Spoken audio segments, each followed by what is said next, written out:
Oui, merci, Monsieur le maire. En complément de ce que vient de dire excellemment notre collègue Pierre Laget, je souhaitais aborder trois sujets annexes. D'abord, nous avons, comme toujours, avec Mathilde Chaboch, entendu une histoire, une belle histoire, l'histoire d'une politique qu'elle souhaite développer, qu'elle rêve quelque part, ici à Marseille, et qui est quand même très éloignée de la réalité que vivent les professionnels du marché. Alors je vais vous lire quand même ce que disent les professionnels du marché. Le marché du logement subit un phénomène de tension croissante qui se traduit par une hausse des prix de l'immobilier. Monsieur Laget l'a dit à l'instant. Cette baisse a entraîné une chute de 52% pour la seule ville de Marseille. Monsieur Laget vient de le dire à l'instant. L'absence de renouvellement des stocks conduit à une hausse mécanique de 10% des prix de vente des appartements sur le début de l'année. C'est aussi ça, la politique que vous menez. Alors le sujet qui se pose à nous, c'est quelle vision du développement urbain nous souhaitons pour notre ville, et est-ce que ce développement urbain passe par des règles qui sont quelquefois plus exigeantes, et sur certains aspects je crois qu'il est nécessaire que nous soyons plus exigeants, mais à dire vrai, quand vous nous expliquez qu'il faut des appartements bio-orientés, qu'il faut des appartements qui soient mieux aérés, des choses qui sont déjà contenues et qui ont déjà été portées en d'autres temps. Donc de ce côté-là, à dire vrai, je ne vois pas où se situe la nouveauté. Mais le sujet, c'est que vous vous inscrivez dans une dynamique qui vise à avoir une politique du développement urbain administrée. Et que, à force de vouloir standardiser des règles, vous êtes en train de surenchérir le coût de la construction. Et ça va avoir l'effet un peu inverse de ce que vous souhaitez et du discours que vous défendez. À savoir que vous allez intensifier, pour ne pas dire accélérer, le processus de gentrification que nous connaissons dans cette ville, dans l'hypercentre, et pas seulement.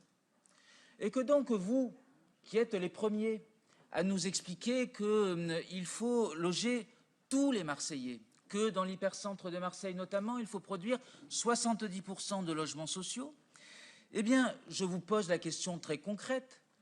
Comment comptez-vous justement produire du logement social quand vous surenchérissez les coûts de construction? Deuxième chose, lorsque vous fixez trop de règles, que vous ne laissez plus la possibilité aux uns et aux autres de s'adapter, ce qui peut se faire dans le cadre d'un dialogue que nous avons eu en d'autres temps et qui pourrait d'ailleurs perdurer avec quelquefois des exigences. On n'a pas attendu Madame Chaboch pour demander à ce qu'il y ait des terrasses plus grandes, à ce qu'il y ait des caves aux promoteurs. On ne vous a pas attendu pour cela, Madame.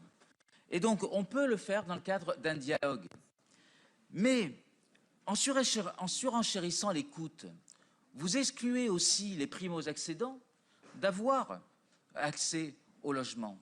Parce que en donnant des tailles minimales, qui quelquefois peuvent avoir du sens, mais pas tout le temps, en donnant des tailles maximales ou minimales du moins d'espace extérieur, en obligeant avec des tailles maximales de hauteur sous plafond. Mais tout ça, ça a un coût, et je doute fort que ce soit le promoteur qui le paie. Et je doute fort que ce soit systématiquement la puissance publique qui le paie. Et donc, vous êtes en train d'imaginer un process qui va accentuer la difficulté qu'ont les Marseillais à se loger. Donc je dis attention, quelquefois les meilleures intentions peuvent conduire à l'effet inverse de celui recherché. Et l'excès de réglementation que vous souhaitez développer m'inquiète sur ces aspects-là. Ensuite, c'est une charte. Donc tout de suite, on nous explique ce n'est pas opposable. Il y a le PLUI, qui sont les seuls documents qui sont opposables. Mais à dire vrai, qu'est-ce qui va se passer? Je ne donne pas 3 mois après le vote d'aujourd'hui pour que vous ayez des requérants qui s'appuient sur la charte pour former des recours. Et donc, on laissera la justice apprécier si votre charte a une portée juridique ou pas. Mais ce que je crains dans ces cas-là, c'est que ça incite encore plus à ce que, justement, nous ayons des recours qui, du coup, retardent encore plus la production de logements. La réalité aujourd'hui, monsieur le maire, c'est que dans les 9e et 10e arrondissements, par exemple, qui pourtant un arrondissement qui produit du logement, et certains même d'ailleurs ne se privent pas de me le rappeler.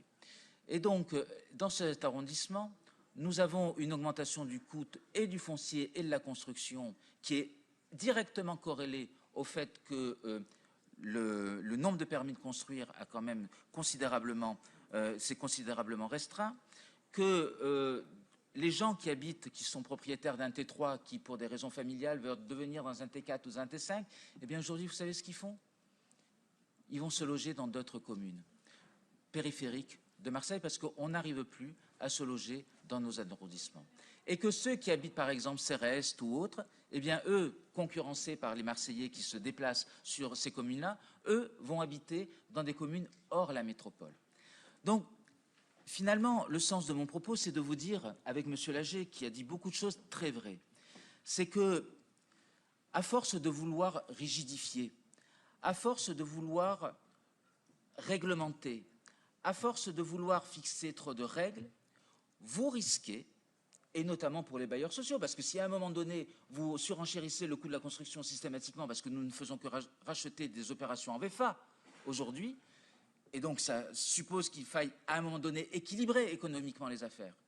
Bon, et je ne pense pas que la puissance publique, son rôle, ce soit systématiquement de compenser ce que les décisions, les conséquences des décisions que nous allons prendre. Et donc, je dis attention à tout cela, parce que dans une situation qui est déjà critique aujourd'hui, je crains, je peux me tromper, et peut-être que je me trompe, et je voudrais me tromper, mais je crains que les mesures que vous prenez sous réserve parce que vous voulez afficher quelque part un dogme, même si Madame Chaboche le conteste. Mais enfin, on voit bien qu'il y a quand même du dogme. Les seules villes qui les ont, c'est les villes de Bordeaux, les villes de Grenoble, les villes de Lyon et les villes de Paris. Donc il y a quand même une tendance à ce que ce soit des villes très orientées.